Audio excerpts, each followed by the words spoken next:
وكذلك في هذا اليوم غادي نحاولوا نتفرجوا اليوم في الوداد كما سبق نشارك معكم التجربه ديالنا ديال مشاهده مباراه الوداد ونوارسو.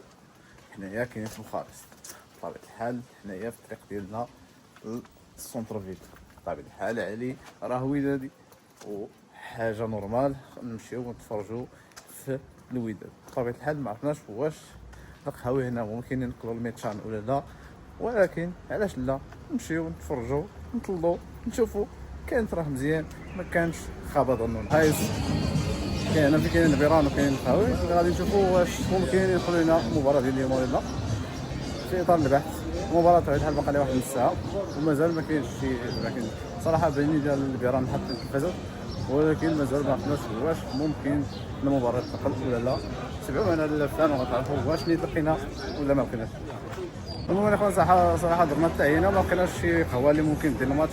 كاع القهوه الانجليزيه طلبت منهم انهم يديروا لنا المباراه باش نوصل نجلسوا نشربوا شي حاجه، ولكن قال لك اودي ما كاينش حتى شي قناه رومانيه نقرا الماتش، يعني نمشي نتفرجوا فيه في التليفون. المهم نمشي نستقبل الامل حتى كاين مازال واحد البار داير الماتش. المهم الامل حتى نورمالمون غادي نلقاو مازال شي قهوه.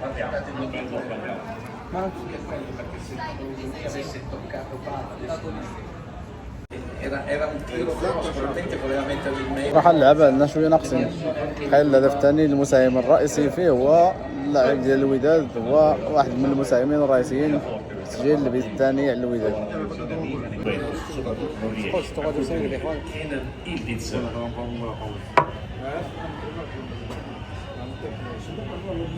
Gran gol con la Lain, grandissimo oggi.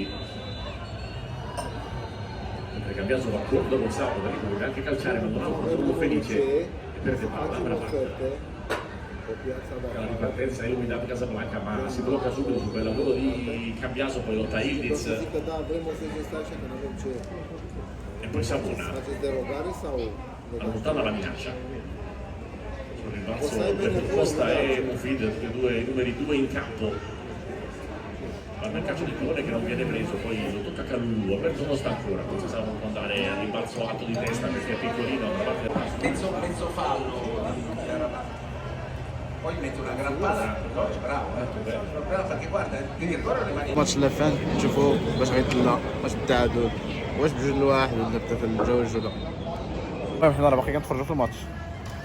هنايا في الدقيقة 63 المهم جا دقيقة 54 هذه جا واحد البيت، ولكن من حسن حظنا وتأننا ما كانوا غادي يهزوه 3-1 في الشوط الثاني. صراحة مازال دابا بيد واحد ممكن يكون التعادل ولا شي حاجة، ولكن 2-1 في الشوط الثاني صراحة صعيبة. الاخوان حنا باقيين في الشوط الثاني دقيقة 54 جا واحد البيت قاتل ضرب الله تأنلا ان الوداد دز 3-1 في الشوط الثاني. قضية غتكون صعيبة عليها شوية، مازال دابا ما كاين باقي واحد شوية الامل انهم ممكن يديروا التعادل، ولكن 2-1 3-1 في الشوط الثاني صعيبة بزاف. حسب اخبار التطبيق بغات شي واحد بلانتي من اليوفي في هاد المباراة هادي، وراه غالبا ممكن الماتش يكمل ب4-1. حنا مبغيناش يكملوا 4-1 صراحة الأقل. المهم داكشي اللي خدا منه هو اللي وقع مازال مع الأسف. الماتش تقاضى، المقابلة تقاضت ب4-1 بطبيعة الحال. الوداد خسرت ب4-1. بالنسبة للبلاصة اللي تفقنا فيها راهي هادي هاف تايم كاينة.